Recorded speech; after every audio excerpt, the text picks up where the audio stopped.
Mas enfim, vamos começar com o tema, que é a última live eu também comecei com esse tema, que é o Bétega. Apesar de todas as coisas interessantes que a gente tem a dizer, tem certas coisas desinteressantes que a gente precisa responder, precisa falar.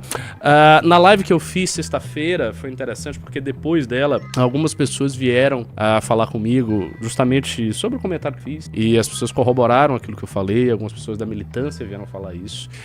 Teve gente que veio me dizer que é preciso ter cuidado com possíveis oportunistas que venham, por que isso acontece e tal. Algumas pessoas pareciam ali nos comentários que fizeram comigo em dúvida se a gente tem os critérios certos para impedir que novos oportunistas apareçam na estrutura do MBL. E eu devo dizer a vocês que isso, minha gente, é uma coisa que não dá para evitar, entendeu? É impossível evitar a presença de oportunistas, por mais que a gente busque meios de contornar isso, por mais que a gente crie uma estrutura toda para contornar isso. Na live de sexta-feira eu falei bastante sobre como a Academia MBL foi criada, por que ela foi criada em 2020, qual era o sentido daquilo que a gente estava fazendo ali.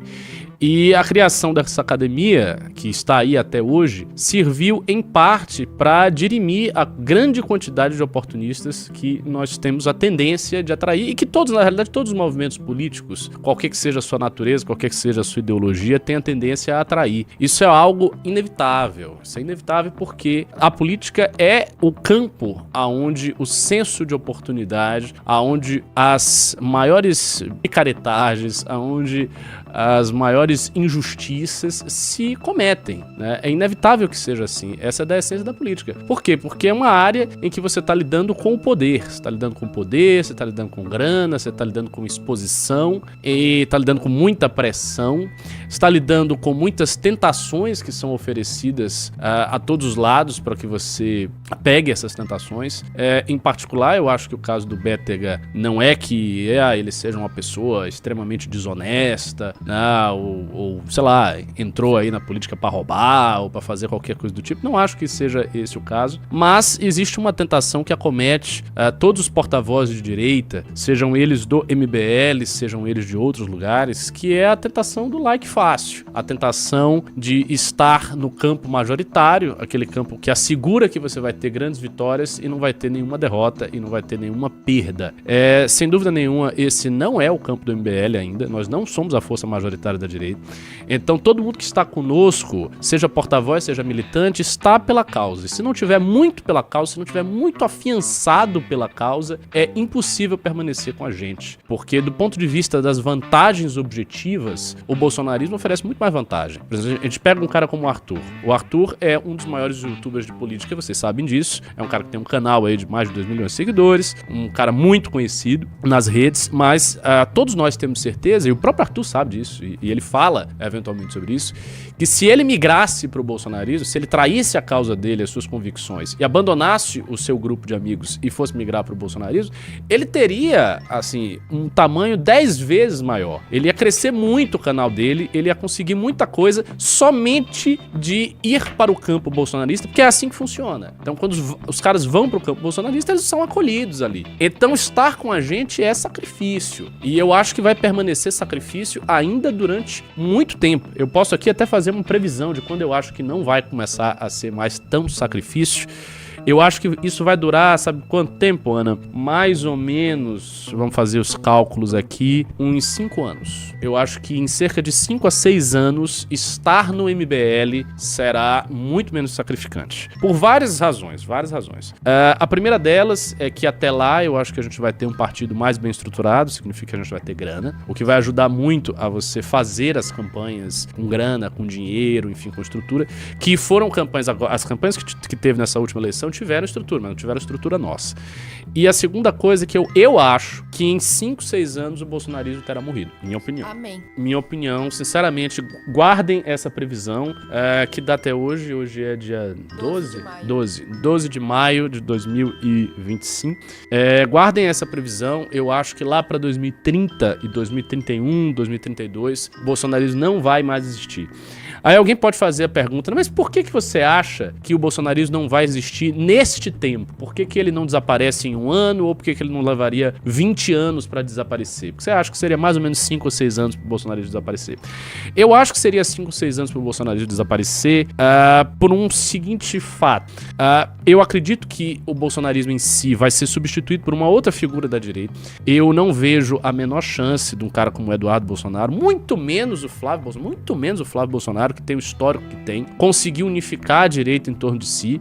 Não vejo a Michelle fazendo isso. Então eu acho que pra mim, assim, se não for o Jair e nada que me indique que os direitos políticos do Jair serão devolvidos, eu não acho que eles vão ser devolvidos, isso seria um cavalo de pau muito grande com tudo que o sistema político fez justamente pra impedir o Jair de voltar às eleições. Então, como eu não acho que ele vai ter esses direitos políticos, e eu não acho que ninguém da família dele tem força pra herdar isso, eu acho que a ideia do bolsonarismo, ela vai se diluir. Se diluir de que maneira? As características que a gente conhece do bolsonarismo vão todas desaparecer? Não. Elas vão permanecer. Essa galera que está em torno do bolsonarismo, o Nicolas, Malafaia, outros evangélicos, um monte de coach aí que é bolsonarista, os youtubers grandes do bolsonarismo, todos esses caras vão permanecer, eles não vão sumir, os governadores que se elegeram com o voto de Bolsonaro não vão desaparecer também, mas eu acho que haverá um traslado, digamos assim, uma mudança de centro da família Bolsonaro em si para outras figuras políticas. Isso eu acho que vai acontecer já nessa eleição de 2026. Em 2026 a gente já vai ver isso. E eu acho que em 2026 o candidato de direita vai ser, da majoritária vai ser outro. Vai ser um cara com a anuência do Bolsonaro, com a mãozinha na cabeça do Bolsonaro, tudo mais, mas será outra pessoa. Não será uma pessoa do clã Bolsonaro. Em minha opinião, vai ser o Tarcísio. Eu acho que será o Tarcísio. Eu vejo tudo para ser o Tarcísio. Sinceramente, a gente sabe que os partidos políticos querem uma figura como Tarcísio, querem uma figura assim de centro, mais equilibrada, que não seja, enfim, um cara louco, cheio, dado a roubos expressivos, a falar muita merda, como era o Bolsonaro, a ficar também puxando a corda das instituições. O centro político brasileiro não quer isso. Isso desgastou demais o processo de manutenção da democracia brasileira durante o período Bolsonaro, então eles não querem isso. Ao mesmo tempo, a gente entende que o governo Lula não tá bem, a esquerda tem dificuldade de renovação. Eu não sei se o Lula vai para uma reeleição. Se ele for, ele vai muito velho e muito ferido politicamente falando, porque as coisas não estão bem. Agora a gente tá comentando mesmo, comentei na última live do escândalo do INSS. É um escândalo que tá indo fora do radar, né, meio subterrâneo aí, não tem muita gente que tá falando, mas o escândalo tá aí, cara. E quando o escândalo tá aí, as coisas começam a ser utilizadas, e são utilizadas em campanha. Então é muito fácil, por exemplo, você imaginar uma peça publicitária vinda de um candidato de direita que joga esse escândalo. O cara faz um histórico dos escândalos do PT, começa pelo mensalão, vai explorando, aí vai petrolão e termina no INSS e cola na testa do Lula a pecha de corrupto, que de fato ele é corrupto. Então não é muito difícil imaginar uma peça publicitária dessa. Do ponto de vista da economia, a vida do brasileiro tá uma bosta, não está interessante pra ninguém tá, sabe, vivendo a vida tranquilona, feliz, isso não está ocorrendo. Então ele não está entregando a prosperidade econômica que ele prometeu, de forma que o Lula tem grandes chances de perder em 2026, especialmente considerando que a última eleição foi uma eleição acirrada, foi uma eleição difícil. E foi uma eleição acirrada por alguns fatos que prejudicaram o Bolsonaro. A gente teve 3 principais. Pandemia, a nossa presença, porque eu acho que a nossa presença contou sim. Não foi uma coisa completamente simbólica e relevante. Eu acho que contou em termos de voto sim. Se a gente tivesse abraçado o Bolsonaro, claro, lógico, não faria isso. Mas se tivesse acontecido, eu acho que uma faixa daqueles votos que Bolsonaro perdeu e que foram para voto nulo, voto branco, teriam ido para Bolsonaro. E a terceira coisa foi a Carla Zambelli tentando atirar no cara lá.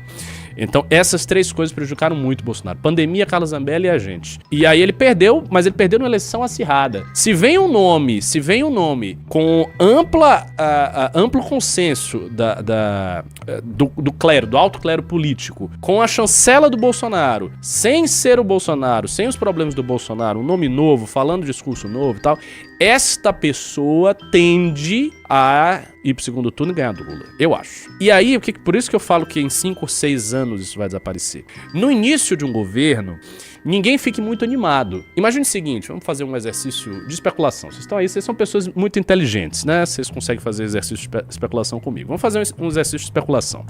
Imagine que você é o presidente, você é o Tarcísio, e aí você ganhou com a anuência do Bolsonaro. E o Bolsonaro é o principal detentor do capital simbólico do seu campo político. É o Bolsonaro.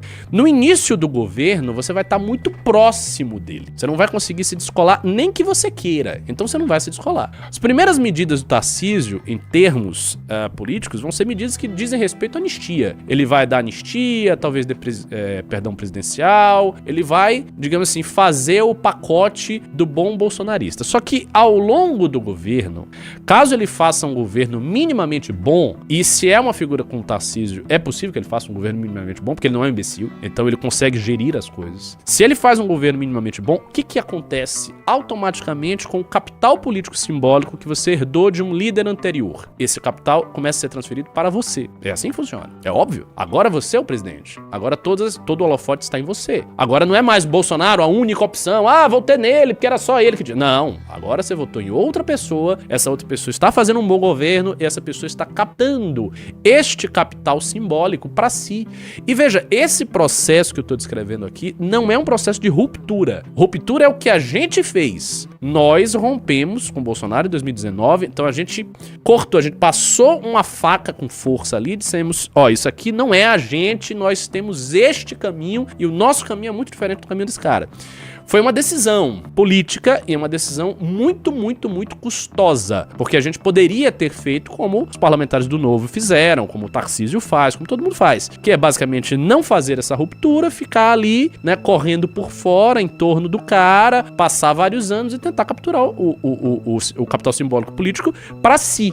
Se vem um governo que faz esta captura, se é um Tarcísio, se você é um Tarcísio, você começa a ser investido desta aura do capital simbólico político que era do Bolsonaro, esse capital vira seu, aí você começa a conversar, abrir frentes de diálogo com todo mundo. A relação que nós temos, por exemplo, com o Tarcísio não é nem um pouco parecida com a relação que a gente tem com o Bolsonaro. A com o Bolsonaro é de hostilidade desabrida, com o Tarcísio não é. Era uma relação de diálogo. O Guto foi vice-líder dele na Lesp, então é muito diferente. E aí essas relações começam a abrir e isso vai passando. E aí o que eu digo que o bolsonarismo ele morre com isso? Alguns elementos que estão inerentes ao formato do que é o bolsonarismo começam a morrer. O primeiro desses elementos que vai morrer já de cara, porque tá morrendo, é essa ideia de que nós estamos na ditadura judicial, que nós temos que dar o contragolpe, como disse o Superman no debate dele, com o Brigadeiro, que essa coisa da parada militar, do 7 de setembro, todo mundo com roupa camuflada, esse apelo aí ao exército, salve-nos, SOS e tal. Isso começa a morrer. Um cara como Tarcísio, ou outro que esteja no lugar dele, não vai governar com um exército, colocando todo o exército pra governar como fez Bolsonaro. Bolsonaro tinha mais militares no governo do que a junta militar da época da ditadura. Ele não vai fazer isso. Ele vai colocar figuras técnicas que ele conhecia na época do ITA, vai colocar muito político de centro, políticos que estão apoiando ele. Então uma coalizão que ele faça de centro-direita vai ter um monte de político ali. E aí há um certo risco, porque pode pintar escândalo de corrupção, essa é real, porque a gente sabe que essa galera gosta de roubar, não o Tarcísio em si, mas enfim, a corriola da política de centro brasileira, a gente sabe disso.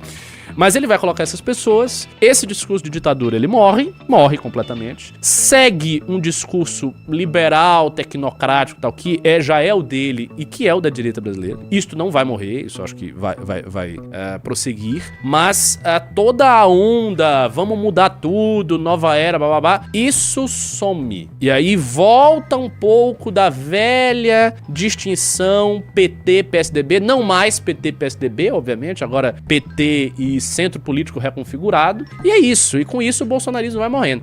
Tendo em vista isso aí, tem dois cenários que podem acontecer. Um cenário é todos esses oportunistas que vocês conhecem começarem a migrar para ficar puxando o saco do Tarcísio. Porque eu acho que isso terá um sentido muito, muito, muito diferente do que foi com o Bolsonaro. Muito diferente do que foi com o Bolsonaro. Então não vai ser só substituição e a mesma coisa. Não, vai ser diferente. Por que é diferente? Porque Bolsonaro, ele era um líder popular carismático. um cara que venha no lugar dele não será um líder popular carismático tal como ele foi. Não vai ser. É tipo, sabe o que é? Fazer uma comparação com os Estados Unidos? É como se você substituísse como se você substituísse o Trump pelo Ron DeSantis. Imagina que não fosse mais o Trump, fosse o Ron DeSantis. Ou até o J.D. Vance, que é o vice. Imagina que não fosse o Trump. O Trump sai e agora é o J.D. Vance. É muito diferente o J.D. Vance. É muito diferente o Ron DeSantis. O tanto de apelo, de combustível que esses caras têm pra inflamar o meio virtual é menor. É bem menor. Então todos esses influenciadores, todos esses políticos da direita, eles vão colar no Tarcísio, tudo mais, vão falar do Tarcísio, vão falar da direita, beleza. Mas algo da energia do que foi a figura carismática do Bolsonaro vai ter se perdido. E, portanto, a tendência nessa perda de energia é que o próprio discurso desses influenciadores todos comece a ganhar uma certa água morna, entendeu? Vai diminuindo de intensidade, diminuindo da intensidade das brigas que hoje são o motivo principal para esses caras fazerem vídeos. Você pega um Superman, esses caras, eles vivem falando da briga, da anistia, do STF, isso vai passar, isso vai passar. Então, isso passando, a posição do MBL também muda. Por quê? Porque um cara como o Tarcísio ou qualquer outro, que seja presidente, esse cara, antes de tudo, ele quer jogar o jogo político. Ele não é como o Bolsonaro, que era uma pera, e um cara também inclinado a destruir todas as opções, a mandar um cala-boca nas opções da direita que não são ele próprio. É diferente. Esses caras têm o diálogo. Então ele vai querer jogar o jogo político. Nós teremos a essa altura um partido, nós teremos gente eleita, que a gente vai eleger algumas figuras em 2026, não sei se vai ser muita gente, acho eu, numa análise fria e realista, que não será muita gente, mas acho que vai ampliar a bancada federal um pouco, vai ampliar a bancada estadual um pouco, e nós teremos um partido. Então, de qualquer maneira, nesse jogo político, a gente vai ser alguém. Hoje, a gente tem uma posição que é muito pouco formal no jogo político. Ah, beleza, nós somos o MBL, é um movimento que faz lives, que tem milhões de seguidores nas redes sociais. Tá, ok, mas tem partido? Não, não tem partido. Ah, mas os parlamentares de vocês são de vocês ou são do partido? Isso que pra gente, por exemplo, é algo óbvio. Ah, os nossos parlamentares são nossos. Pra esses caras todos de partido, eles não veem assim. Eles veem uma Amanda como sendo deles, a Guto como sendo deles, os outros como sendo deles. Eles olham a lógica partidária e parece meio estranho. Ah, mas esses caras estão no MBL, ah, ok, isso é MBL. Mas você também é União Brasil, você é também Partido XYZ. É assim que funciona, é normal que funcione assim. Porque eles estão enxergando a lógica do partido. Quando você tá dentro do partido, você tá dentro do partido. Então você tem ali o trabalho partidário. Ora, quando a gente for o nosso partido, nós tivermos essa estrutura formal, todos os atores políticos eles vão olhar, opa, temos que conversar com esse cara, temos que sentar com o Renan. Agora, o Renan agora é o presidente de um partido. Ele não é mais só o presidente de um movimento de jovens que faz live. Não, ele é o presidente de um partido. O partido encaminha certos entendimentos, o partido atua desse jeito, o partido tem uma organização interna, o partido serve para receber pessoas de outros partidos que estejam insatisfeitos com a situação partidária, entendeu? E aí você coloca essas pessoas dentro do partido. Não é à toa que várias figuras estão se aproximando do MBL agora, elas estão se aproximando por causa do partido. Então a existência do partido faz com que as pessoas venham para perto de nós.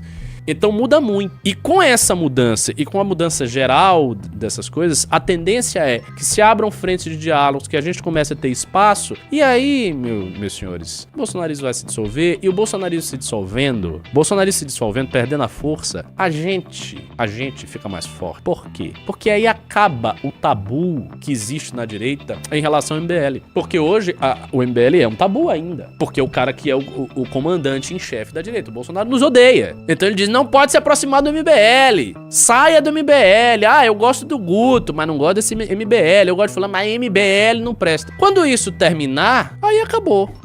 E aí estar com a gente será muito menos custoso. Porque não vai haver, isso que eu quero que vocês entendam, não vai haver esta opção que hoje é tão radical e que levou o Bétega a fazer o que tá fazendo e a falar as merdas que ele tá falando, que eu vou reagir agora. Que é a opção de, ou eu escolho estar aqui com os caras do MBL, ou então eu escolho estar com a direita. Leia-se, escolho estar com o Bolsonaro e Bolsonaro é majoritário e Bolsonaro vai me ajudar mais. Não havendo essa dicotomia radical, porque este lado aqui não nos odeia, mas é um lado tranquilo, burocrático, formal, que quer abrir diálogo conosco e com todo mundo que tá na política, não haverá mais essa grande opção. Então as pessoas não vão ficar saindo do MBL e aí vai mudar.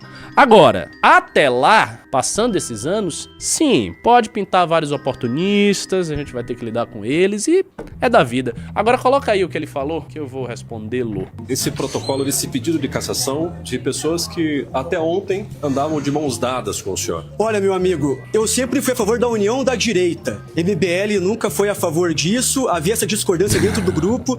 Dê uma pausa aí. Você vê como as pessoas alteram a sua própria história, né? Ele está falando aqui, eu sempre fui a favor da união da direita, o MBL nunca foi a favor da união da direita.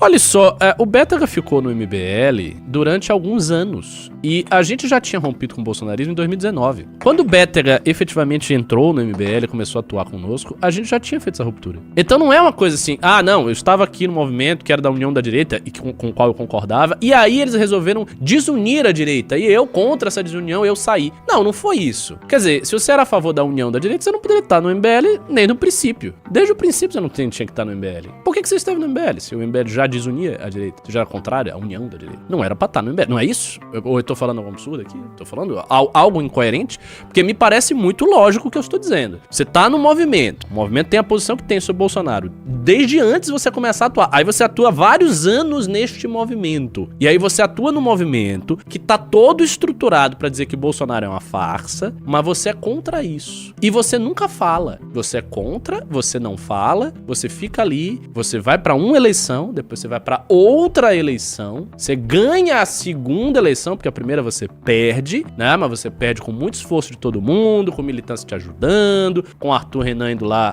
apanhado boca aberta, todo mundo fazendo um monte de coisa, com você inserido nos inimigos públicos, um monte de coisa pro cara. Aí ele perde, aí depois ele vai pra outra, ele ganha, e aí ele diz, não, mas olha só, é porque eu sou a favor de unir a direita. Tá bom de Deus, né? Enfim, siga aí. Infelizmente, ocorreram problemas internos do gabinete por essa questão. Desde o começo do mandato, eu não confio mais nos meus assessores. Eu recebo com tranquilidade, porque minha vida é limpa. Eu desafio qualquer um a abrir minha vida, outra coisa aí, outro comentário. Ele fala que ele não confia nos assessores, que houve desde o início problemas e coisa e tal. De fato, em alguns casos, você vê mandatários que têm problemas com certos assessores. Isso já aconteceu no MBL algumas vezes. Pessoas muito sérias, que estão fazendo um bom mandato e tal, e tem problemas eventualmente com um ou outro assessor. Então isso rola de ter problema com assessor. A questão do Bétega é que não dá pra, mesmo sendo generoso com ele, aceitar essa história, porque ele teve problema com todos. Todo mundo deu problema, porque todos os assessores do cara saíram. As pessoas todas pediram demissão, elas deixaram de receber um salário alto, como todos vocês sabem, pra sair. O cara ficou sozinho no gabinete. Quer dizer, então diante disso, é mais razoável achar que talvez o problema fosse ele ou os assessores todos? Porque assim, se você tem problema com assessor, você vai ter problema com um, sei lá, com dois. Aí você tem um problema, todo mundo te apoia. Se todo mundo tá dizendo que você não tá fazendo porra nenhuma, que o seu mandato é uma bosta, que você tá bolsonarizando, que você tá fazendo um monte de bobagem, que os seus vídeos são ridículos. Se todo mundo tá falando isso, então provavelmente o problema está com você.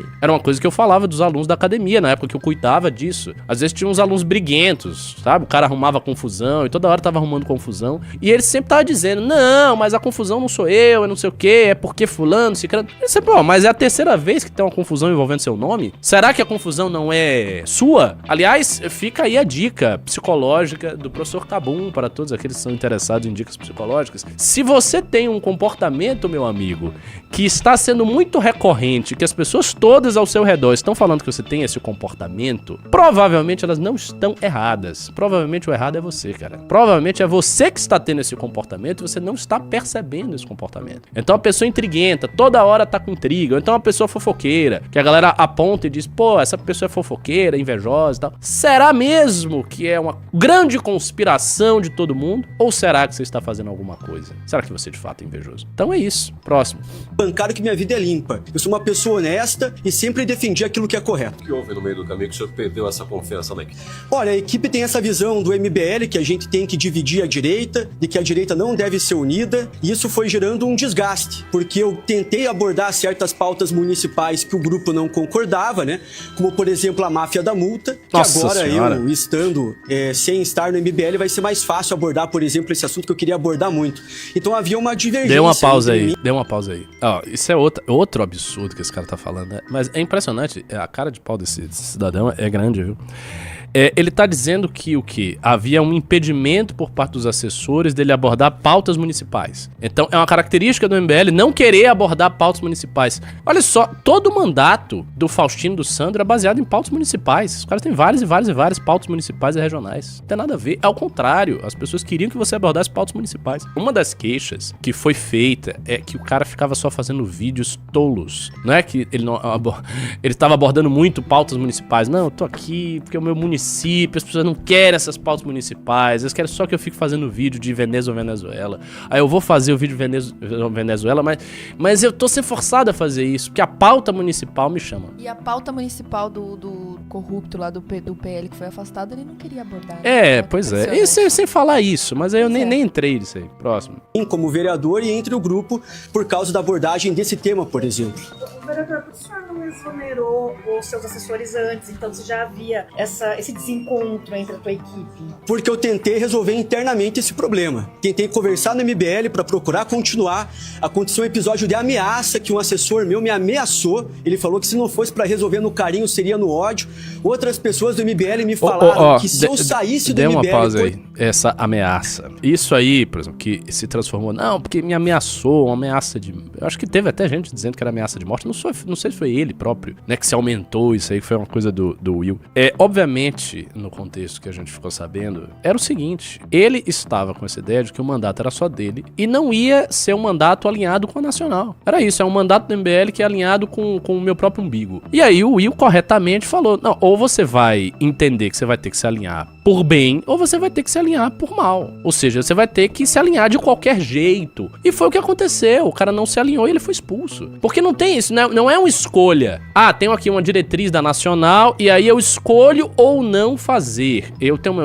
Aí a gente vê. Não é assim que funciona. Não é assim que funciona. O MBL é muito hierárquico. É claramente hierárquico. A hierarquia do MBL, pra quem quer saber, é o seguinte. Em primeiro lugar, você tem os fundadores, notadamente o Renan, o Alê, aí você tem a Nacional, aí a Nacional tem um monte de gente lá, eu tô lá, tá o Kim, tá o Guto, tá um monte de gente da Nacional. Aí a Nacional decide as coisas, aí você tem os mandatários, os regionais, os núcleos, aí tem os núcleos estaduais, bababá. Aí você tem depois os núcleos municipais, os núcleos municipais obedecem os estaduais, que obedecem à Nacional, que por sua vez foi fundada por essas pessoas que eu falei, os fundadores. É assim que funciona. Até chegar no militante da base, tem um monte de gente que tá mandando em vocês. E é isso. E às vezes as pessoas ficam chateadas com essa ideia de que haja uma hierarquia, porque elas querem fazer o que elas estão a fim de fazer, e eu não quero isso. Se você não quer hierarquia nenhuma, o MBL não é pra você, cara. Porque assim, não é a casa da mãe Joana. Não é um negócio que, você vai fazer. Não. As pessoas que estão na Nacional, elas estão na Nacional por um motivo. Elas foram colocadas lá. A Nacional só entra se você tiver a anuência de todo mundo. É assim que funciona. As pessoas estão lá porque elas foram colocadas lá. Eu não era de lá há alguns anos atrás. Fui lá colocado. E várias outras pessoas. Pessoas foram postas ali dentro. E elas foram postas ali dentro porque o trabalho que elas faziam era muito dedicado, era um trabalho muito bom, que gerou muitos frutos pro MBL. E principalmente porque se tratam de pessoas sérias e com uma boa análise política. O que não quer dizer que as pessoas não estejam na Nacional, não sejam sérias, não tenham boas análises políticas.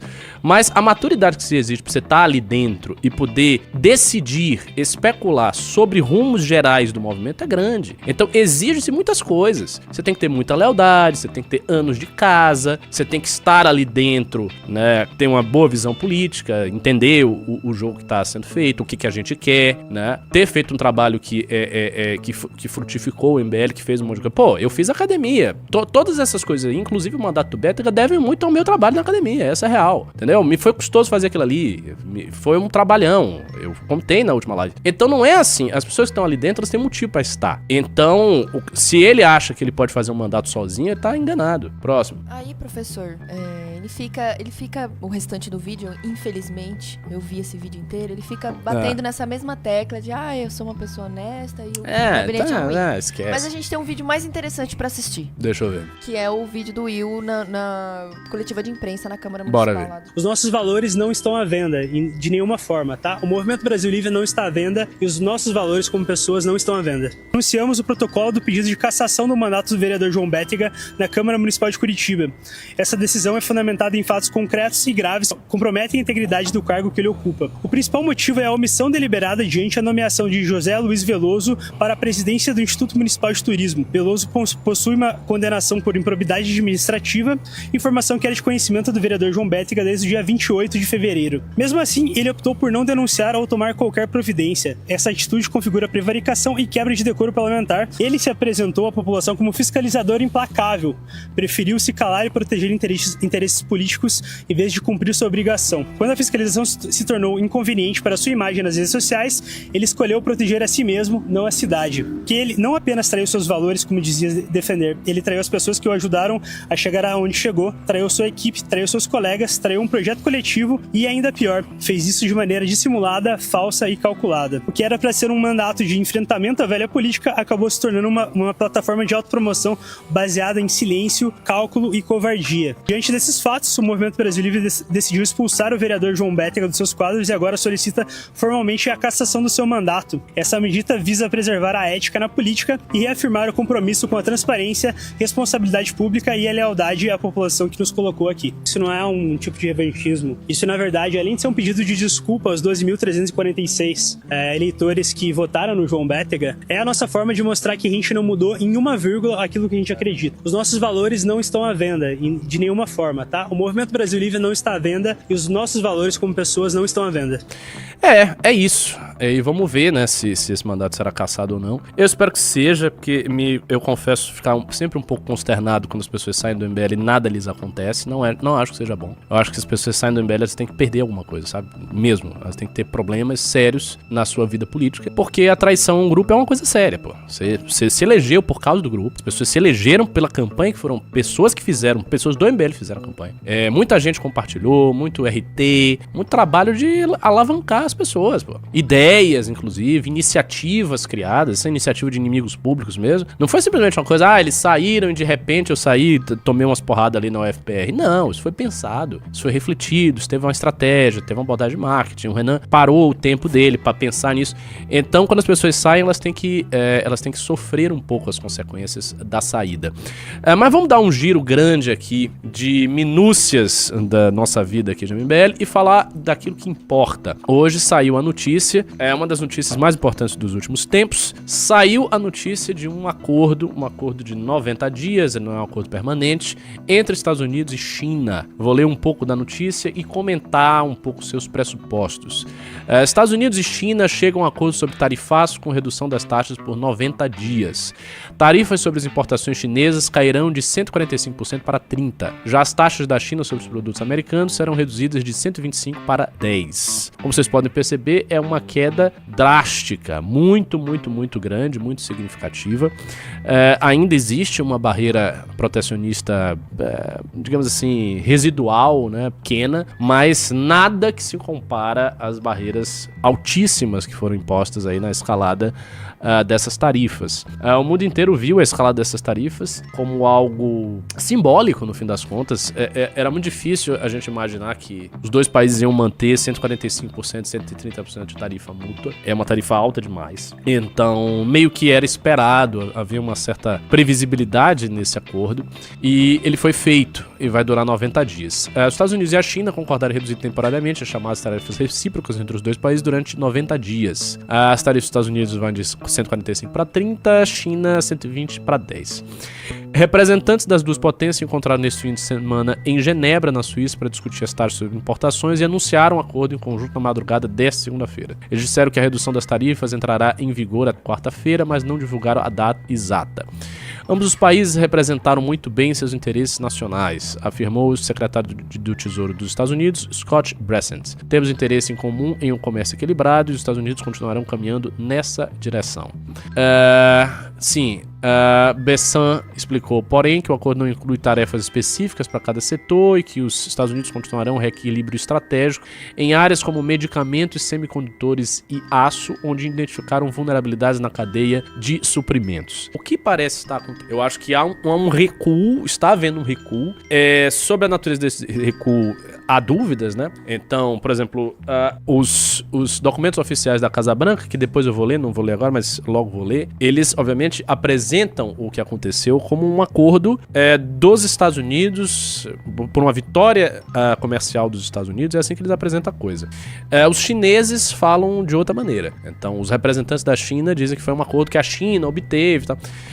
Vai haver muita especulação em torno disso, muito jogo de cena para ver quem que recuou, quem que venceu a disputa e coisa e tal. Mas o que parece evidente, o que parece estar aí meio que bem fundamentado, é que ambos os países estavam se prejudicando com esse tarifaço. É muito difícil, né, você manter uma economia pujante quando os seus principais parceiros comerciais, né, o seu principal parceiro comercial bloqueia os seus bens. A China exportava para os Estados Unidos muita coisa sofisticada, né, muitos produtos industriais eram exportados ali. Então, iPhones da Apple, acho que cerca de 9% dos iPhones que circulam no mundo ou nos Estados Unidos era exportado China e Estados Unidos. A Apple produzia as coisas na China.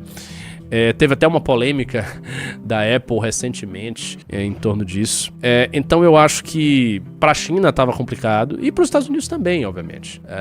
Então se chegou a um acordo, que é um acordo no fundo mútuo, ele é provisório, são 3 meses, e eu acho que os Estados Unidos vai tentar nesses 3 meses lançar logo a base de reconversão industrial, fazer o que for possível para isso. Esse esforço dos Estados Unidos não é um esforço meramente econômico, trata-se de uma tentativa de equilibrar o jogo bélico. A gente sabe que a China, tendo a capacidade manufatureira que a China hoje tem, isso dificulta muito num confronto, em cenários de confronto direto, que os Estados Unidos consiga manter-se à altura de um desafio bélico.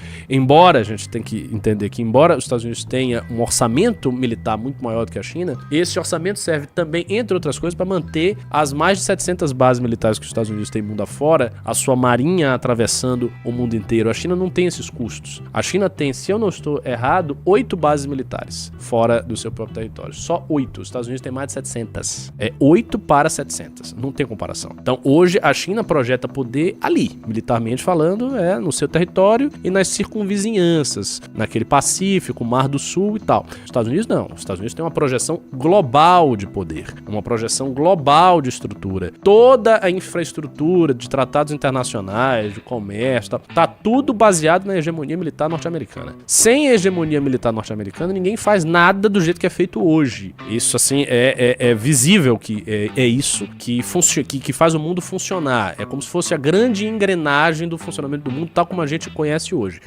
Óbvio, o Trump tem tendências isolacionistas que eu acho que estão muito além da sua preferência pessoal. Não é tanto a questão, eu quero ser isolacionista ou não.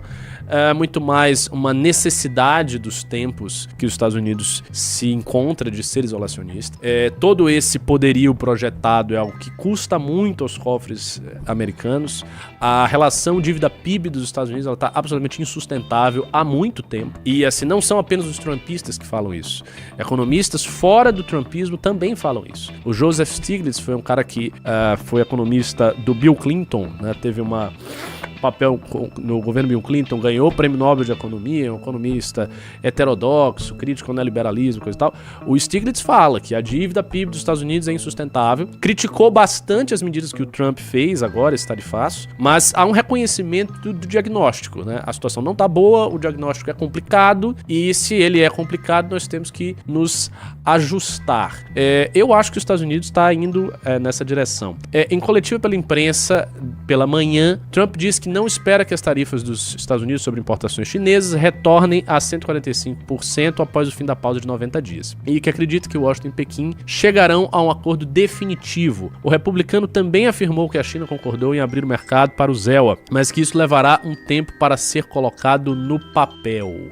Trump destacou ainda que, além dos acordos sobre tarifas já firmados com a China e com o Reino Unido, muitos outros estão a caminho. No entanto, ameaçou aumentar as taxas para países que se recusam a apoiar sua proposta de reduzir os preços de medicamentos assinada na segunda.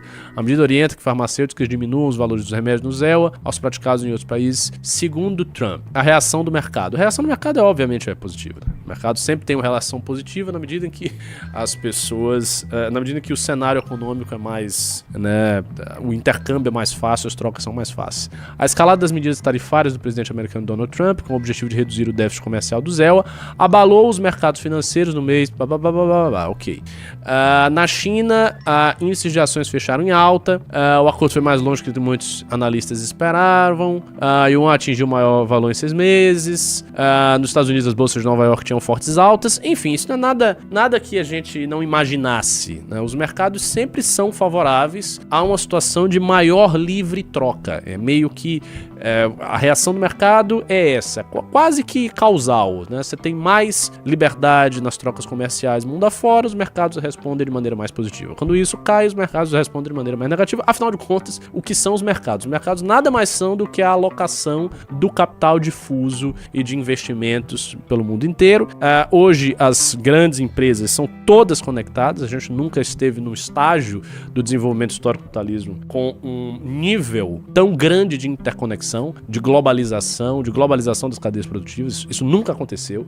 A última grande época liberal, fora a nossa, né, a época aí das últimas décadas, foi a Belle Époque. Foi ali a época anterior à Primeira Guerra Mundial e depois à Segunda Guerra Mundial. A gente viu na Primeira Guerra Mundial, Segunda Guerra Mundial e até os anos 50, 60, período de vigência ali do keynesianismo e tal, uma retração da globalização do comércio. Isso aconteceu, as economias se fecharam mais, elas se tornaram mais autárquicas e depois a coisa liberou muito e foi muito mais globalizada do que antes na Belle Époque. Então, os mercados sempre terão essa reação. Essa é meio que consensual que eles tenham esta reação. Obviamente, isso é uma notícia muito positiva para as economias de ambos os países, para a economia global. Deixa os investimentos muito menos preocupados, os investidores muito menos preocupados com os danos às cadeias de suprimento globais no curto prazo. Óbvio. É interessante eu ler e comentar isso porque eu fiz a pesquisa na mídia brasileira. E a mídia brasileira costuma apresentar essas coisas de forma muito simplificada. Então, às vezes, você quer um pouco mais de informação para entender o que foi o acordo. Porque beleza, o acordo diminuiu as tarifas. Tá, mas teve alguma outra cláusula? Né? O que está em jogo para haver este acordo? Eles negociaram o quê? Qual é o horizonte do que eles estão fazendo? E essa declaração explica isso. Então, eu vou ler um pouquinho. Garantindo outro acordo histórico. Hoje, após o novo acordo com o Reino Unido, o presidente Donald Trump chegou a um acordo com a China para reduzir as tarifas chinesas. Os Estados Unidos emitiram ambas as partes, aí ele descreve um pouco, trabalhando para um reequilíbrio. Olhem só como que a Casa Branca está apresentando o que aconteceu, qual é a visão da Casa Branca, trabalhando para um reequilíbrio. Quando essas mudanças entrarem em vigor, ambas as nações concordaram em estabelecer um mecanismo para continuar discussões importantes sobre comércio e economia. O déficit comercial de bens dos Estados Unidos com a China foi de 295,4 bi em 2024, o maior com qualquer parceiro comercial. O acordo de hoje visa resolver esses desequilíbrios para oferecer benefícios reais e duradouros aos trabalhadores, agricultores e empresas americanos. À medida que nossas ações continuam nessas discussões, a China será representada por He Lifeng, os Estados Unidos serão enfrentando a crise do fentanil. Os Estados Unidos e a China tomarão medidas agressivas para conter o fluxo de fentanil e outros precursores da China para produtores de drogas ilícitas na América do Norte. Eu não sei se vocês sabem, mas o principal arquiteto dessas medidas todas aí, da questão da guerra de tarifas e tudo mais, é um economista chamado Peter Navarro. Economista Peter Navarro. Esse Peter Navarro tem um artigo naquele projeto 2025 da Heritage Foundation, e esse Navarro era o economista que justamente tinha um artigo sobre protecionismo. Bom, sobre isso é isso. Vamos falar um pouco do Putin e do Zelensky. Bom, também na área internacional, a gente tem que falar dessa suposta negociação de paz. Eu digo suposta porque já teve tantas tentativas de negociar paz nessa guerra e não saiu nada, entre Putin e Zelensky na Turquia. Putin propõe negociação direta com a Ucrânia e Zelensky exige cessar fogo antes de dialogar. O presidente russo Vladimir Putin afirmou neste domingo que propôs retomar conversas diretas com a Ucrânia para encerrar o conflito entre os países, que já se estende por mais de 3 anos. A iniciativa foi bem recebida, blá blá blá. Enquanto militares russos ainda avançam sobre o território vizinho, Putin indicou Istambul na Turquia. Já em seu perfil oficial no X, Zelensky escreveu que o mundo inteiro está aguardando por uma paz duradoura entre os países, mas que o primeiro passo é o cessar-fogo. O presidente da Ucrânia afirmou que não há razão para mais mortes, espera que os russos confirmem uma paz total, persistente, confiável a partir de amanhã. Eu acho, já vou dar os meus 2 palitos sobre o que eu acho que vai rolar, é que essa pausa total que eles estão dizendo, confiável, persistente, etc., isto não vai acontecer. Em minha opinião, não há a menor chance disso acontecer. A Rússia não está mal em termos militares na guerra. Claro, a Ucrânia conseguiu ter algumas incursões sobre o território russo, parecia num certo momento que havia alguma chance da Ucrânia, mas na realidade não há chance nenhuma para a Ucrânia. O que o Trump falou ao Zelensky, naquela reunião que teve Zelensky, Trump e Vance, foi uma dura verdade. Eu não acho que ele deveria ter falado da maneira que ele falou, eu acho que ele fez bullying com o cara lá, não foi uma abordagem muito legal, mas isso aconteceu porque, assim, a Ucrânia não tem condições de ganhar essa guerra. Não há como a Ucrânia ganhar a guerra da Rússia. Não tem como. A desproporção é muito grande. Eu sempre sigo as opiniões de um cara chamado John Mearsheimer. Ele é um analista político, de política externa, heterodoxo. Então, ele critica muito o lobby pró-sionista nos Estados Unidos, ele tem um livro sobre isso, acho interessantíssimo, comprei esse livro dele. Ele fala sobre essa guerra, tem anos que ele fala sobre essa guerra, e ele tem sido taxado na mídia norte-americana de um propagandista de Putin e tudo mais, porque não é verdade. O cara é um professor muito bom, professor titular da Universidade de Chicago, um dos maiores centros de estudos em política externa e relações internacionais do mundo, e é um cara muito bom, o Mearsheimer, e eu sigo as opiniões dele, e há muitos anos ele fala, desde o início da guerra, que a Ucrânia não tem condição de vencer a Rússia num confronto militar direto, porque não tem. Então é uma guerra que tem sido, ao longo desses anos, estimulada, alimentada por armas, suprimento, dinheiro, grana vinda da União Europeia e dos Estados Unidos. Essa que é a realidade. E diante disso, né, o que fazer se os Estados Unidos não querem mais apoiar? O que a Ucrânia pode fazer se os Estados Unidos não querem mais apoiar? Aí vai se imaginar que a Europa substitua as armas norte-americanas? Dá pra fazer isso? Olha, assim, a Europa tá se rearmando, né? Nós estamos vendo que a política isolacionista do Trump tem como consequência o rearmamento da Europa. A Europa está se rearmando, isso é uma coisa que a Europa pode fazer. De resto, quais são as opções, quais são as cartas na mesa que a Ucrânia tem? São poucas, não é muita coisa. Então eu acho que está chegando o momento de encarar a realidade das coisas. E a realidade das coisas é que, em termos bélicos, a Ucrânia perdeu. Trump disse que quer participar e espera presença de Putin e Zelensky em reunião para cessar fogo. O presidente americano estará em visita ao Oriente Médio na semana e o encontro está marcado para ser na Turquia. Em declaração durante o coletivo de imprensa na segunda-feira, o presidente dos Estados Unidos, Donald Trump, afirmou que gostaria de participar das negociações entre Rússia e Ucrânia sobre um cessar-fogo na próxima quinta-feira na Turquia. Ele, que estará em visita ao Oriente Médio durante essa semana, não descartou estar presente e ainda afirmou que esperava a presença dos líderes dos dois países, Vladimir Putin e Zelensky. Após uma fala do presidente da Rússia, Putin, para que tivesse uma negociação direta com a Ucrânia em Istambul, na Turquia, Zelensky afirmou que está disposto às negociações, porém voltou a defender uma trégua na guerra, que, como eu disse, eu acho que não vai rolar. Sinceramente, eu acho que não vai rolar. De outro lado, Putin não se comprometeu com o cessar-fogo, nem mesmo a proposta levantada pelos Estados Unidos e países europeus. Por que ele se comprometeria com o cessar-fogo se ele está conseguindo os seus resultados militares? Não vai se comprometer. Ele vai colocar mais pressão sobre a Ucrânia, porque ele sabe que os Estados Unidos não querem mais dar as armas. Então é óbvio que ele vai fazer isso. Não faz sentido continuar o massacre, blá blá blá. Putin rejeita ultimatos. Putin rejeitou o que chamou de tentativa de impor ultimatos na forma de exigências da Europa Ocidental e da Ucrânia para um cessar-fogo a partir de segunda-feira. É o que eu falei. Seu ministro das Relações Exteriores esclareceu que as negociações sobre as causas do conflito devem preceder as discussões sobre um cessar-fogo. O que ele quer dizer? Ele quer, Putin, estabelecer claramente que a causa do conflito Ucrânia-Rússia não é uma causa unilateral da Rússia. E isso é muito óbvio, porque uma vez que, se você chega num acordo de paz e o primeiro ponto do acordo de paz é o reconhecimento de uma responsabilidade do outro ou mútua e não a sua responsabilidade, esse acordo se torna mais plausível e ele vai ser conduzido para termos melhores para você próprio. Isso é uma coisa evidente. Desde o princípio da guerra não há este acordo. Na visão da Rússia e na visão da Ucrânia, coisas muito diferentes se passaram. Então, na visão da Rússia, o que aconteceu? Você pega a narrativa oficial da Rússia, é muito clara aí. Houve uma expansão da OTAN, essa expansão da OTAN cercou a Rússia por todos os lados, porque ela estabeleceu bases militares em uma série de países que eram antigos países da cortina de ferro, antigos países que viviam sob égide do regime comunista. Esses países se tornaram membros da OTAN. Na Ucrânia houve uma revolução colorida em 2014, que culminou no Euromaidan, na derrubada do presidente Yanukovych, que era que era aliado de Putin. Esse aliado cai, o Euromaidan acontece, a Ucrânia passa por uma revolução colorida. Lá na Ucrânia se estabelecem milícias neonazistas e milícias de extrema-direita anti-russas, o nacionalismo ucraniano neonazista anti-russo, e daí essas tensões continuam. A Ucrânia, que até então tinha se afastado da ideia de um caminho europeu, volta a ter um caminho europeu, volta-se a falar em Ucrânia na Europa, volta-se a falar em Ucrânia na OTAN. Diante disso, uma ameaça existencial à unicidade do seu território, Putin coloca as tropas, invade e tem a guerra. Essa é a visão russa. A Rússia pensa exatamente desse jeito aqui. Se você assistir a entrevista que ele deu ao Tucker Carlson, que o Putin deu ao Tucker Carlson, ele acha isso. Inclusive, ele vai mais adiante nessa entrevista, porque ele chega a remontar as raízes da criação da própria Ucrânia, colocando em dúvida se o Estado ucraniano tem uma espécie de direito de existir, se de fato é um Estado que representa algum princípio separado da Rússia. A gente deve se lembrar que tem regiões inteiras da Ucrânia que já foram russas.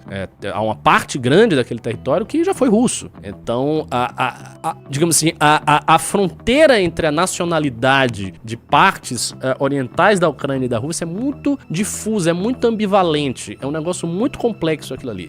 É muito diferente, sei lá, da nossa fronteira com a Argentina. Mas claramente o brasileiro e o argentino são dois povos completamente diferentes, com uma colonização diversa, tem nada a ver uma coisa com outra. No caso da Ucrânia e da Rússia não é bem assim. É muito mais sutil. E outra, a Rússia não é um país como o Brasil, que é simplesmente um Estado-nação. A Rússia é uma federação multiétnica, multilinguística, com várias línguas que tem ali dentro. Eles não têm como framework o nacionalismo, eles têm como framework básico de política uma política imperial de Estado russo, de múltiplas nacionalidades, uma coisa bem distinta do que é o Brasil. Isso eu falo só para vocês esclarecerem a imaginação de vocês. Agora, o lado da Ucrânia. No caso da Ucrânia, é totalmente diferente.